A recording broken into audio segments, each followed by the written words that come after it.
Budget আব্বু decide করেছে, তো 20,000 25,000-এর মধ্যেই ছিল। তো সবাই মিলে ফুল ফ্যামিলি সবাই আসছি, শুধু বড় বোন বাদে। বড় বোনের বিয়ে হয়ে গেছে, সবাই আসছে একসাথে। আব্বু নিজের জামা কখনো আগে কিনে না, আগে আমারটা, তারপর আমার বড় ভাই বোনেরটা, তারপর আম্মুটা, তারপর যদি টাকা বাঁচে তাহলে আব্বু নিজেরটা করে, বলা যাবে না।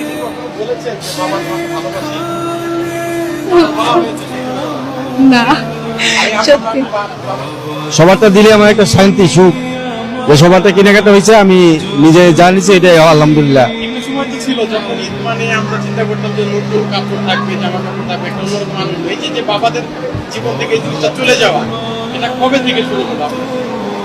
এখন ছেলে মেয়ে বড় হয়েছে, এখন ওনাদের একটা ভবিষ্যৎ আছে, ওনাদের জন্য চিন্তা করলে আমাদের আমাদের এটা মাইনে নিতে হবে, এটাই আমাদের মাইনে নেওয়া উচিত।